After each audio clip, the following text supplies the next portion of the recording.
Productivity is something a lot of us can struggle with, and I'm no stranger to this fact, so I thought I'd share one of the most effective and efficient approaches I've found works for me, using time blocking.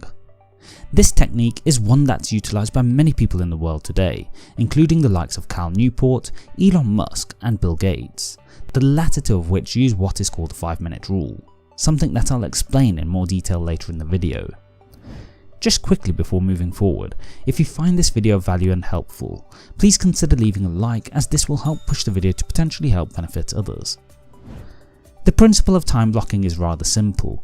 You schedule your day to include blocks of time in order to complete the tasks that you need to do. Similar to writing a to-do list, the key factor in time blocking is rather than just writing your priorities, you also work out how long you need and often when you'll do them. So the question really comes down to, why is this effective? The problem with traditional to-do lists is that we may write down what we need to do, but then fall foul of actually completing the tasks, something I've been guilty of as much as anyone. Where time blocking had a massive impact for me is that I felt an obligation to complete my daily tasks, not least because I'd already planned when I'd get them done. From a productivity standpoint, this had a huge impact on me, not least because I clearly knew what I wanted to do and when I wanted to do it. Think of it this way, if you need to write a document but haven't worked out how long you need and when you'll do it, then the chances of you making progress and getting it done reduce.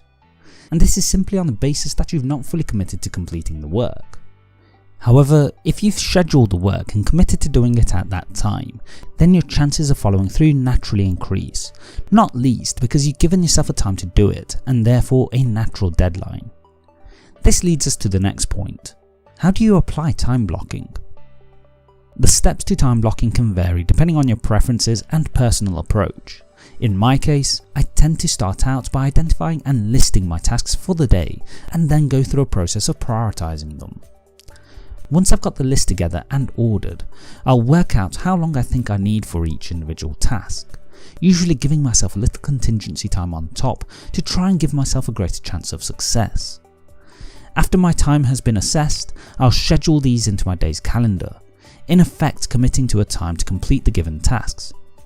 Now, the key point here is that by going through this process I've given structure to my day, but equally, it gives me an opportunity to ensure I'm not overcommitting and setting myself up for failure. In addition to the priority tasks that I've assigned myself, I usually give myself a couple of relatively small slots in the day to pick up any random items that happen to come my way. This might be minor admin tasks like going through my emails, or they might be in case someone needs my support. The point here being that I account for unpredictable circumstances which are a common occurrence in all of our lives. Now, how you schedule the time is really up to you. In the past, I've created blocks of 15 minutes, so a task might need 15 minutes, 30 minutes, 45 minutes and so on. These days I block using the methods Bill Gates and Elon Musk use, which is I try to implement blocks to the nearest 5 minutes instead. The key benefit here being that I can be more granular and focused in assessing time, but equally more efficient and productive. To help me do this, I try to break down bigger tasks into subtasks, making it easier to assess them and equally help them feel less overwhelming. And if this is possible for you, I can't recommend doing this enough. However, it's worth noting this level of granularity can be difficult to get right, so it's something I'd suggest doing once you've experienced the process over a period of time. Even then, you won't always get it right, and this leads me to the next point. Don't fret. Look, fundamentally we're all human, and we inevitably make mistakes, so make sure you understand you won't always hit your schedule 100%. The point here is that this process is designed to help you be more productive in your day, so even if you only get 80% of your schedule done for the day, that's still significantly better than maybe the 20 or 30% you would have done with no time blocking. And I understand, some people might see this as a ball and chain to make you slave your day away. The reality is, I see it as quite the opposite. I don't use time blocking to force myself to work.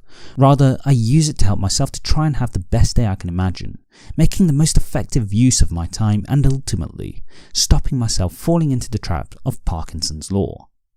So give time blocking a try and see how it works for you. I have few doubts if done correctly, it'll improve your productivity significantly, just as it has done for me.